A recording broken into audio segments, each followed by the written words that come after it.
everyone. Welcome back. I'm Philip Rothman with Scoring Notes, the website blog for music notation software and technology, related technology, I should say. And we're here at the 2020 NAMM Show. And right now I have the great pleasure of speaking with Jason Wick, who is the Senior Manager for Finale.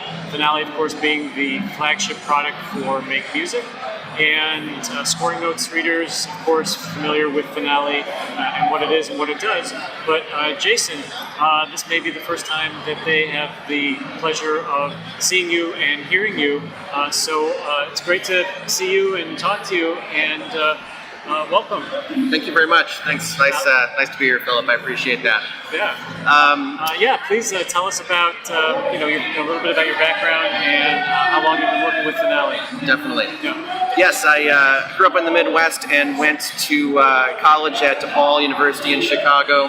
Got a bachelor's degree there in jazz studies. Oh, nice. Okay. And what that led me to was playing professionally in Chicago, jazz trombone. Also teaching. I had a studio of students as well as doing a lot of arranging and composition in the jazz groups that I was playing in.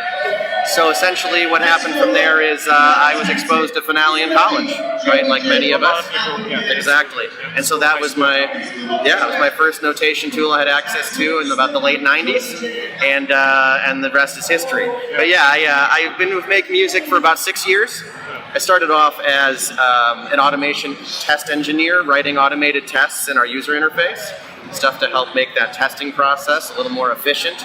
And that was 6 years ago, and eventually moved up through different positions. And now I manage pretty much all aspects related to Finale when it comes to the planning, the testing, the development, the user manual, our technology tools related to building the product and whatnot, and I work closely with our marketing and customer support teams and whatnot. So that's kind of my purview at MakeMusic, doing it now for about a little over a year in this specific role. Yeah. I mean, look, the thing is when you come up and working with maybe a specific area of the software, a specific job, and then going to basically oversee every aspect of it. Was it? And you started out as a user, as you said. Yeah. Was it eye-opening to see that the things that you saw as a user, and then even as someone who came in your first position, and then realized, ever more so how. I don't want to say complicated, but complex maybe. It takes, what it takes to run a modern piece of notation software like Finale. Yeah, without a doubt. I've had experience with several software companies before Finale. However, I kind of see this distinction between what you're seeing in the product and then why it's the way it is, or why it works the way it does, if you will. So sure, there are behaviors, you'd become accustomed to, I'd become accustomed to, and then working in the company, broadening the exposure within different roles, seeing how things are and why they work the way they do, and it's an eye-opener, and it's a great challenge. I think the one thing I say to my team and all the people around me most of the time is, we're never going to be bored. Well, yeah, you're never going to be bored, and you'll never have a shortage of things to do. That's right. That's true. Yeah, and it's just the nature of progress. It's the nature of tech, and music for that matter. I mean, music is always evolving and changing, and that's kind of a nice thing as well. But I said at the outset, of course, people know what Finale is. But Finale has such a wide, and the other software programs as well, have such a wide user base. And I was wondering, if you could describe if you were telling somebody who didn't know anything about Finale what it is and who uses it, what would you say? That's a great question. I think the way that I would describe that would be, it is an important tool in the toolbox of a music creator. Now that might be esoteric to non-musicians, but not the only tool. Not the only tool, right. I definitely don't think it's the only tool for most of our users. Internally, kind of as we've tried to look at our user base and understand what they're trying to do, of course, we have a little statement we use internally, and we think we've identified some of our core users and their cases, of course, and that is a challenge because Finale is so many things to so many people. It's like a multi-tool, I guess, if you will, in some cases, right? And not a meta tool, which is something different. Finale joke. Yes, I know. Hopefully they got that one. Yes,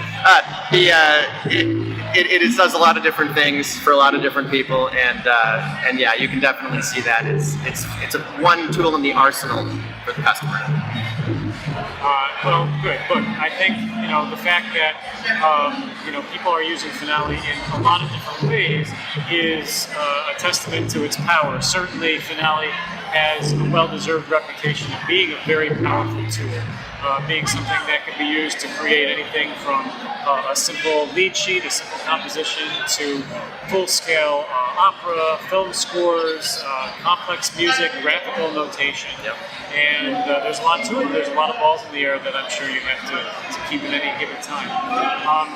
So with that in mind, of course, the product has a legacy. And I mean that both in the sense of the legacy of it being a positive thing, but there are legacy code. There's legacy code in there, and as we're taping this, the most current update is 26.2.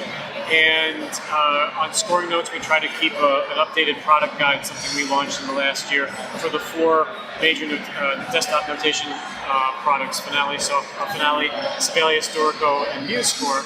And because it's always helpful for people to know what the latest is, we try to keep abreast of that. But 26.2, not much in the way of feature updates, but that's not the whole story. Of course, it was Catalina compliant, which was one thing. Yeah. And I have a quotation for people that didn't see that you said at the time. You said the majority of our team's efforts, your team's efforts, have gone into technical improvements that don't yield short-term user-facing benefits, and although our friends using Finale haven't seen big differences on the surface, the underlying code has changed dramatically.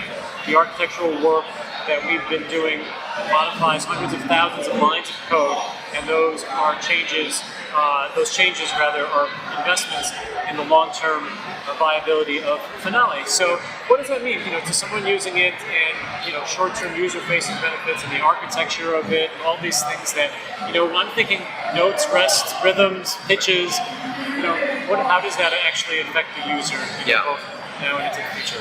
That's a great question. Those of you, your users, your followers, who have stayed in touch with Finale and our blogs, perhaps. We did try, John Chick-Fry, the product manager, and we tried to blog on this topic and really be transparent about that topic exactly. Really what we're looking at is, over time, Finale has evolved into something so powerful, as you've said, right? It can do so many things, as you pointed out. And what that means in some cases is, as you're trying to add value to the user over time and give them the opportunity and capability to do these different things, it can result in certain areas to have that technical, that challenge of the technical work to be done can be hard.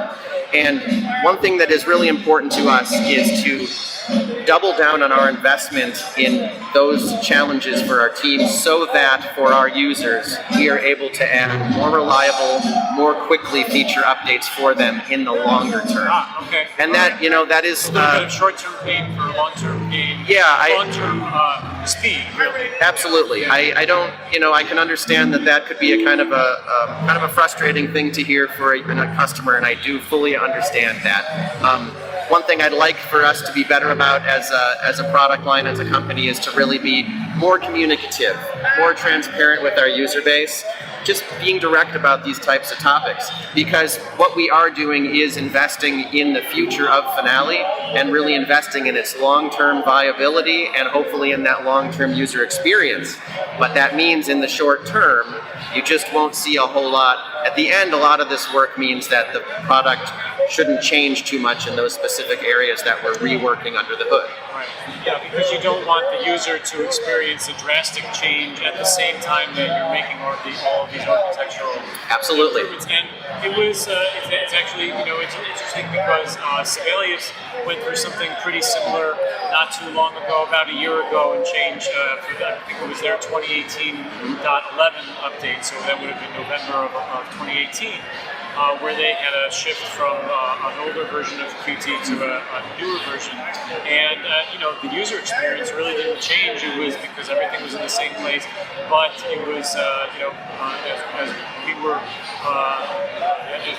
told, it was a very big effort for the development team, and yet on the user side there were no new features, and it's like, oh, nothing has changed, and so then I think it led the way towards doing a whole lot of other things in the realm of accessibility, in the realm of a whole bunch of things in that program. So, your challenges, no doubt, will be different, the specific challenges, but broadly speaking, for the software that goes back now 30 years, 31 years, which is really remarkable when we think of apps on our phone or anything like that maybe come and go. You have to, I can still open up, I started with 2.0 Finale, and I can still open up a Finale 2.0 file on 26.2, and it opens fine. And I mean, unless I didn't have different fonts on my machine at that time or whatever. So that's a testament to,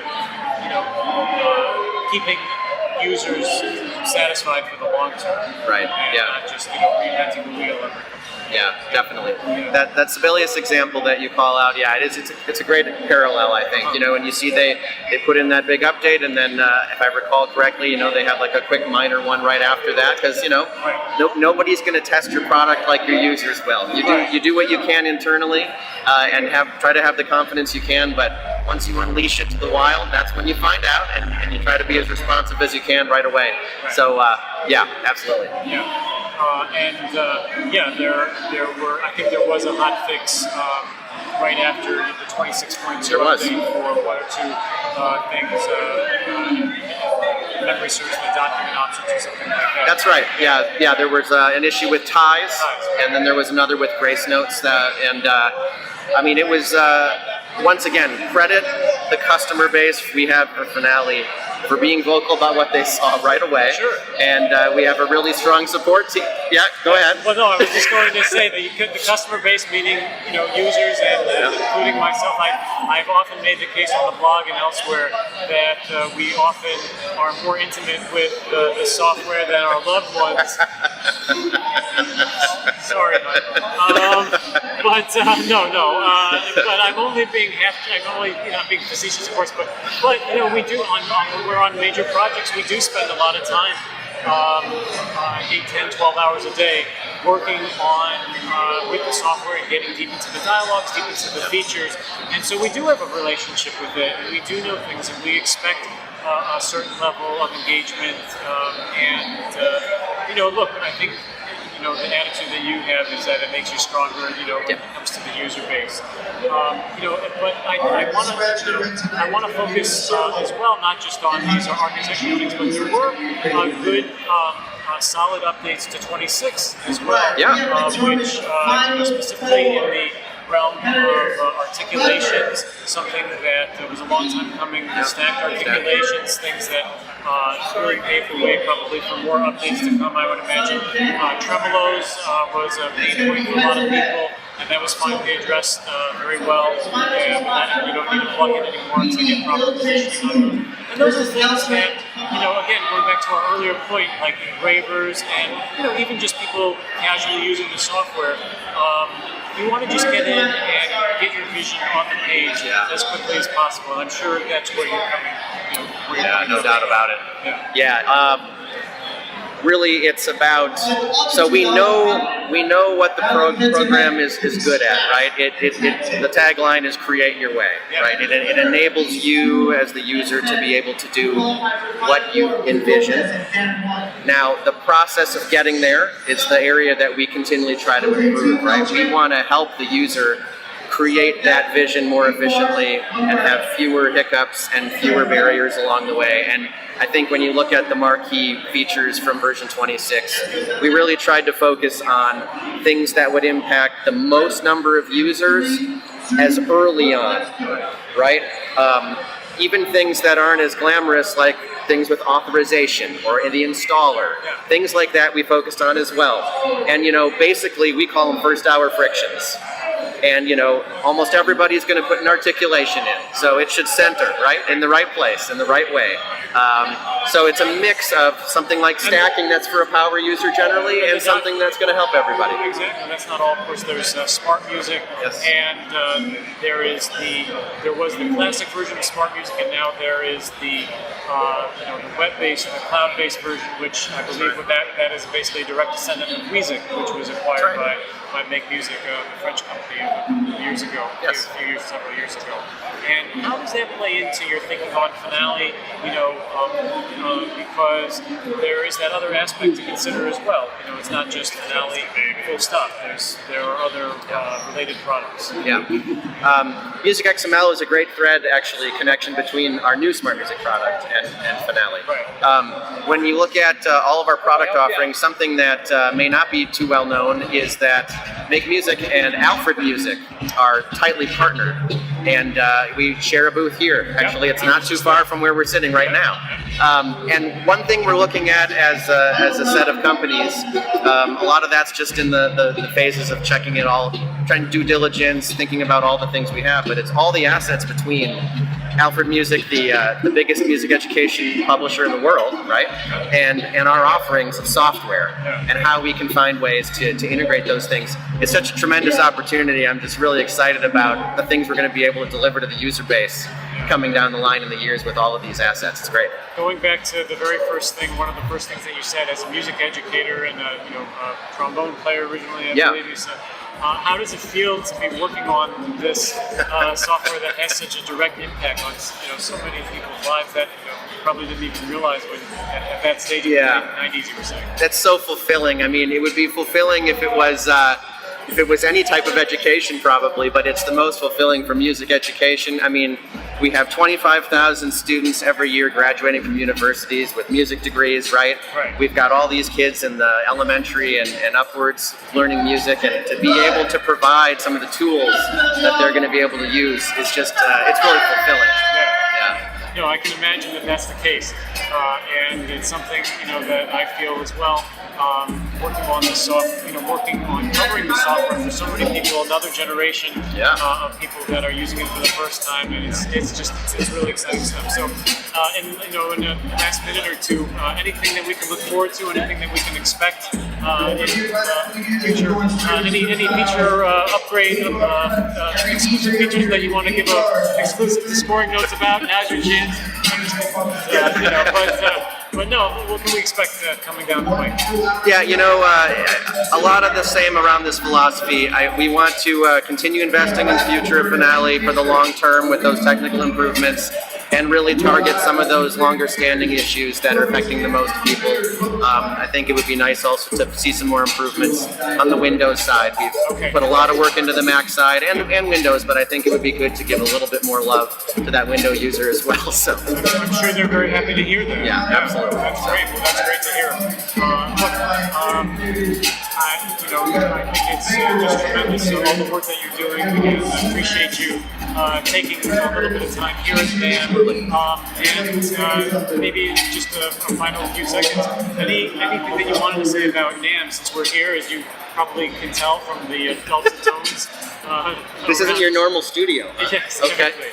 But what does it mean to be at the NAMM Show, and what do you get out of it? Yeah, I mean, this is just crazy. Right? I mean, it is just enormous and huge. It means a lot to be able to be at this show. It's great to see all the people engaged in the booth for our products as well, of course. Yeah. It's just really meaningful. I was just walking, and I don't know what, it's like booth 17,000 right now. I know. But you know what I mean? This booth is 15,662. Yeah, right. It's just great to be able to see all these people with a common passion, to be able to get together here and so many like-minded individuals as well as disruptors. It's a beautiful thing. really happy to be here. So. Yeah, great. Well, it's great to talk to you, Jason. Yeah, talk to you, fellas. Thank you. We'll chat soon. Sounds great. Thanks so much. Great. Thanks for watching.